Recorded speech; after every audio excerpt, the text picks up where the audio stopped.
Hello guys, this is the editorial for May Long Challenge 2020. The problem name is Isolation Center. Let's see what is the problem.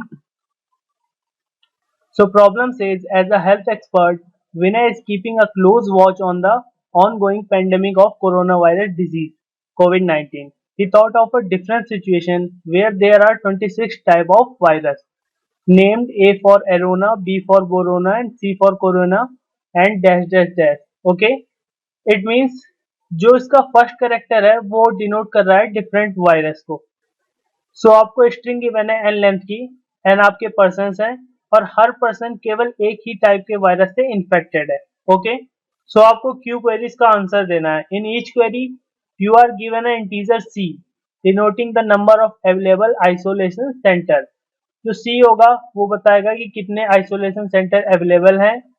Each isolation centre has infinite capacity but with the restriction that two people infected with the same type of virus can't stay in the same isolation center. अगर कोई दो person same virus से infected हैं तो आप उनको same isolation centre में नहीं रख सकते हो। So third point is there is also a pending queue with infinite capacity, और इस पेंडिंग क्यू पर कोई भी रिस्ट्रिक्शन नहीं है। Initially isolation centre and pending queue are empty. So finally आपको ये बताना है कि पेंडिंग क्यू में कितने पर्सन प्लेस्ड है, मींस पेंडिंग क्यू का size. Okay, so these are the constraints and these are the sub task. So let's see the test case for better understanding. आपको 20 स्ट्रिंग की लेंथ गिवन है जो कि person दिए हैं and 2 queries है आपके पास। सो स्ट्रिंग का हर लेटर एक टाइप ऑफ वायरस है। सो आपको बताना है कि जब आपके पास वन आइसोलेशन सेंटर है तो पेंडिंग क्यू में कितने परसेंट वेट करेंगे, एंड जब 3 आइसोलेशन सेंटर होगा तो पेंडिंग क्यू में कितने परसेंट वेट करेंगे। Okay, so output will be 6 and 0. So let's see the approach. How can we solve? Let me take another test case 8 and 2. So 8 is the length of a string and 2 is a query. So आपको answer करना है 1 isolation centre के लिए and 3 isolation centre के लिए। सो ये जो 1 given है ये है आपके पास अवेलेबल आइसोलेशन सेंटर। तो ये आइसोलेशन सेंटर आपको ये बता रहा है कि आप एक साथ कितने पर्सन्स को आइसोलेशन सेंटर में रख सकते हो जो सेम वायरस से इन्फेक्टेड है। तो सबसे पहले देखते हैं कि हर वायरस के कितने पर्सन हैं। तो मेरे पास टी वायरस के 1 पर्सन है, ए के 2 एंड के 1, ई के 2 एंड सी के 1 एंड आर के 1। सो इसके लिए सिंपल आपको स्ट्रिंग के हर लेटर के लिए फ्रीक्वेंसी फाइंड कर लेनी है।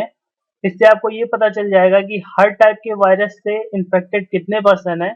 ओके, सो पहली क्वेरी आपके पास 1 है, आप इसको ट्रैवर्स करोगे। टी से इन्फेक्टेड कितने पर्सन है 1, आप इनको आइसोलेशन सेंटर में रख सकते हो क्योंकि आपके पास अवेलेबल 1 है। कोई भी यहाँ पर पेंडिंग क्यू में नहीं जाएगा। बट यहाँ पर 2 है, 2 में से आप एक को ही आइसोलेशन सेंटर में रख सकते हो। यहाँ पर 1 है, ये भी सब आइसोलेशन सेंटर में चले जाएंगे। यहाँ से भी आप केवल एक पर्सन को ही आइसोलेशन सेंटर में रख सकते हो। देन ये और ये आपके आइसोलेशन सेंटर में चले जाएंगे। ओके, तो यहाँ से 1 पर्सन पेंडिंग क्यू में चला गया और यहाँ से 1 पर्सन पेंडिंग क्यू में चला गया। तो first answer will be 2। So second query में आपके पास वैल्यू है 3। इट मींस आप सेम वायरस से इन्फेक्टेड 3 पर्सन को आइसोलेशन सेंटर में रख सकते हो। Okay, so again 1 infected person तो आपने आइसोलेशन सेंटर में रख दिया। 2 मेरे पास अवेलेबिलिटी 3 की थी तो मैंने दोनों को आइसोलेशन सेंटर में रख दिया। देन 1 को भी, 2 को भी, 1 को भी एंड 1 को भी। सो यहाँ पर पेंडिंग क्यू में कोई भी नहीं गया तो आंसर विल बी 0। सो आपको आइडिया लग गया होगा इसे कैसे सॉल्व करना है। सबसे पहले आपको फ्रीक्वेंसी एरे बिल्ड कर लेनी है, उसके बाद आपको इस फ्रीक्वेंसी एरे को ट्रैवर्स करना है और अगर इसकी वैल्यू आइसोलेशन सेंटर से ज्यादा है तो आपको दिस माइनस आइसोलेशन सेंटर करके ऐड कर देना है आंसर में। यहाँ पर 1 1 ज्यादा तो है नहीं तो मैंने इसको ऐसे ही छोड़ दिया। यहाँ पर इसकी वैल्यू 1 से ज्यादा है तो 2 माइनस 1 मैंने आंसर में ऐड कर दिया 1। अगेन यहाँ से भी 2 माइनस 1 होगा तो अगेन 1 ऐड होगा आंसर में, तो आंसर की वैल्यू हो गई 2 और लास्ट में आंसर आ गया आपके पास 2 एंड सेकेंड वाले के लिए 0। Okay, so let's see the code. So simple सबसे पहले टेस्ट केस इनपुट लेना है। Then number of persons and number of queries.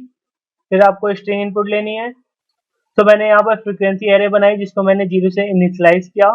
फिर हर कैरेक्टर के लिए उसके इंडेक्स पर जाकर प्लस प्लस कर दिया। एक्स माइनस ए इसलिए किया है क्योंकि मैंने 26 साइज की ही एरे ले रखी है।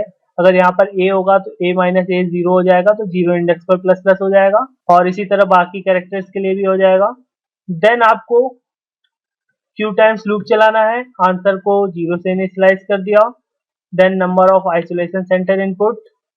फिर आपको केवल 26 टाइम्स लूप चलाना है जो कि कांस्टेंट टाइम होगा, क्योंकि ये लूप हर बार 26 टाइम्स ही चलेगा। ओके, तो जब भी आपको फ्रीक्वेंसी ऑफ आई की वैल्यू सी से ग्रेटर मिलती है, आप क्या करोगे, फ्रीक्वेंसी ऑफ आई माइनस सी और आंसर में प्लस कर दोगे, एंड लास्ट में आप आंसर प्रिंट करा दोगे। So this was the implementation of this problem. I hope you learned something new from it. First try this code of.